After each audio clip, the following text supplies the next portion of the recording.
Hello, everybody. Thank you for joining us here at RevoSpin Live. Today, we're going to be trying something new that we haven't done before, which is sort of a YouTube review on a video that I watch. I'm going to start finding content out there on YouTube. And when I find it worthy enough, we're going to go ahead and share that with you along with some commentary.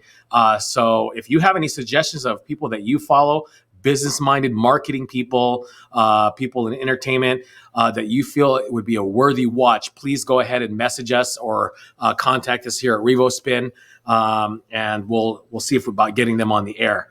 Today I came across a channel by Anthony ONeal. He has about 310,000 subscribers, talks about building wealth, talks about relationships, talks about self-improvement.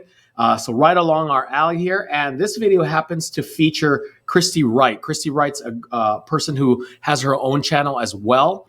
And she talks about pretty much some of the same things, which is starting your own business, being independent, being strong, spirituality, family, all sorts of topics here that I definitely feel like are worth watching. So today what we're going to do is we're going to watch some clips from the video that I found today on do this to start a successful business today. And we're just going to show a few clips and talk about some things that they brought up. So let me go ahead and I will bring up the screen here today, and we'll go ahead and enlarge that here. And I'm going to mute myself here while this is playing, and we'll go ahead and stop it briefly. The first thing that they're going to talk about here is going to be traditional business versus starting one today. All right, so we'll go ahead. What are some key things to starting a successful business that a woman should know about? Yeah, I love this question. I love even the article that you talked about, because I think even when you use the word business, people mean different things by that. Okay. So 20 years ago, when you say business, that implies you're going to have investors, you're going to have a bunch of startup capital, you're going to have to get business loans, you're going to have a brick and mortar store, you're going to have a landline. That's what they mean by business, right? You're going to grow team members, and it's very old school thinking. Okay. Some people still use business in that way. So they think of the only way to start a business is you got to have all this stuff. You got to have loans, investors, capital, retail, grants, all this stuff. So naturally they get overwhelmed and they think, well, I can't do that. That's really hard. In the year of COVID, resources, access to capital, all this stuff is really limited. Well, the good news is the internet, specifically social media, smartphones, all of this in the last 10 to 20 years has transformed not only what's possible with business, but even what we mean by business. So now you're seeing a side gig generation.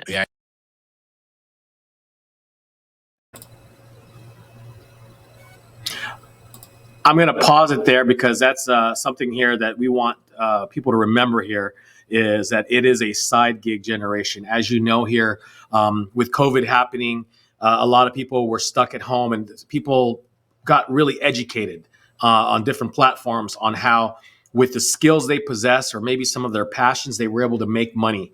And I truly feel, I know that there's a lot going around about why people are leaving the workforce, but I truly feel one of the major reasons is because people pretty much got educated on how they can follow their passions and how they can make money, whether it be a side hustle. But I definitely feel like this is spot on, that this is a side hustle generation, side gig generation, where people can take skills that, that they can improve on and get better and make money doing it. So we're going to go back to the video here.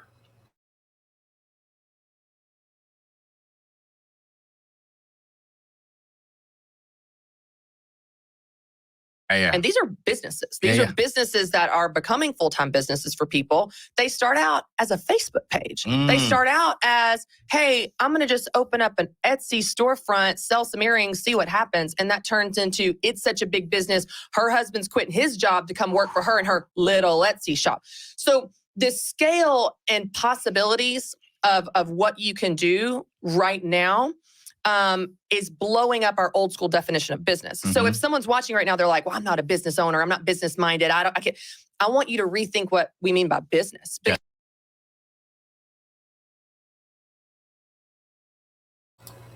Okay, so rethinking what you mean by business. So here at RevoSpin, we provide bundles and packages for people to start their own businesses, renting out photo booths, 360 booths, and so forth to the service industry.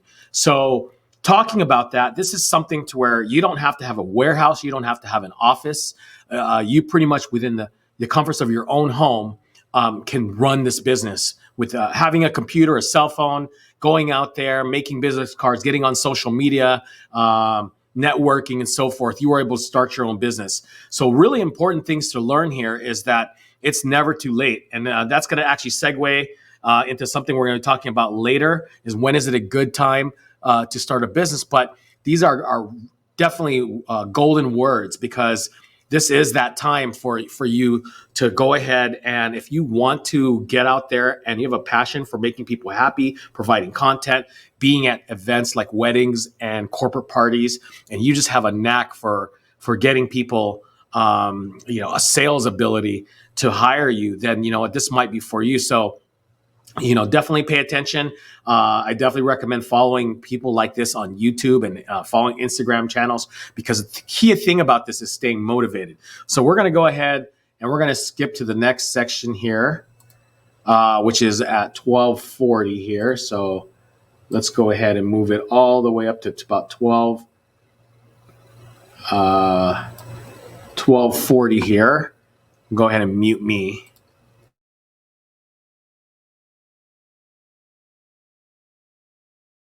It's going to be loud. It's going to be crazy.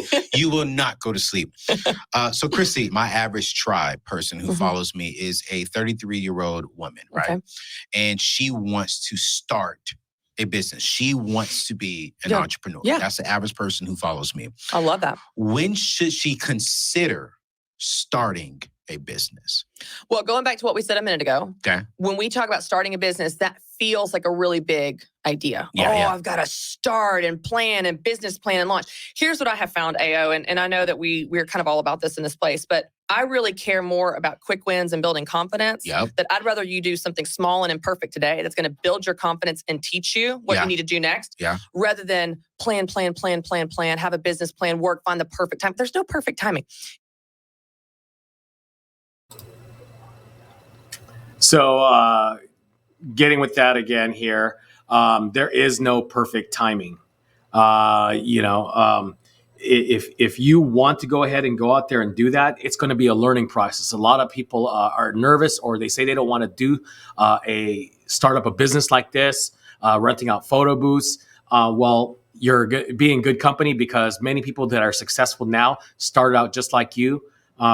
You're going to learn things as you go. So don't be afraid to get out there, do a couple of events, get them under your belt, get that nervousness out of you, and learn from those experiences. And it never stops in terms of the learning experience. So you may be doing it for a year and then learn something new all of a sudden after 12 months of doing this.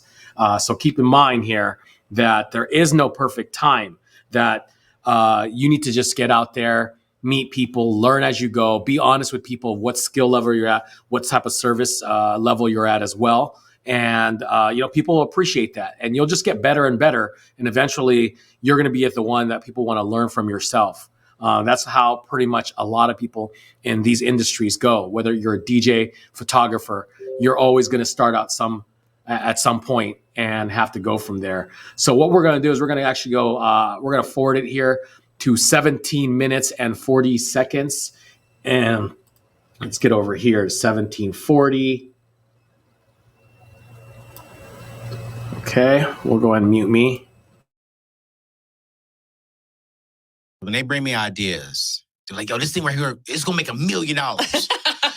And I'd be like, it won't even make 1 million pennies.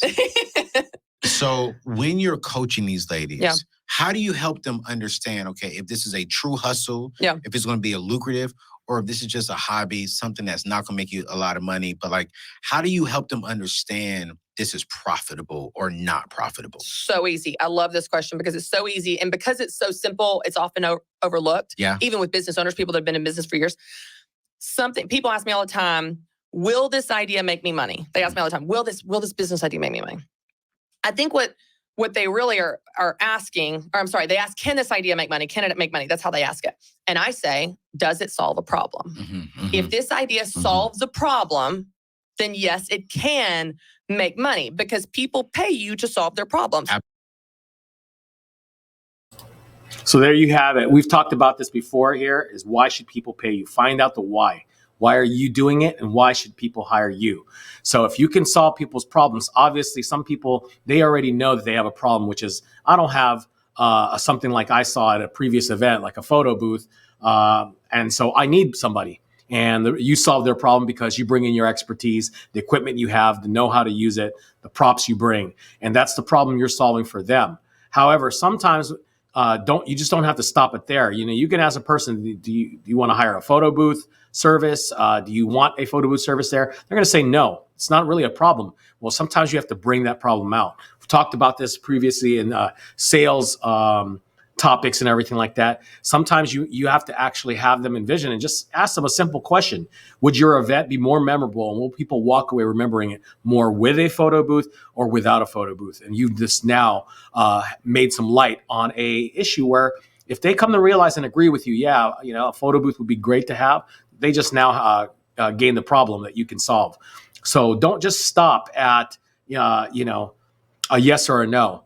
Talk to them, because sometimes it's you educating them and telling them how much better their wedding, their corporate party, their birthday party, their event can be with you having you there and your photo booth service.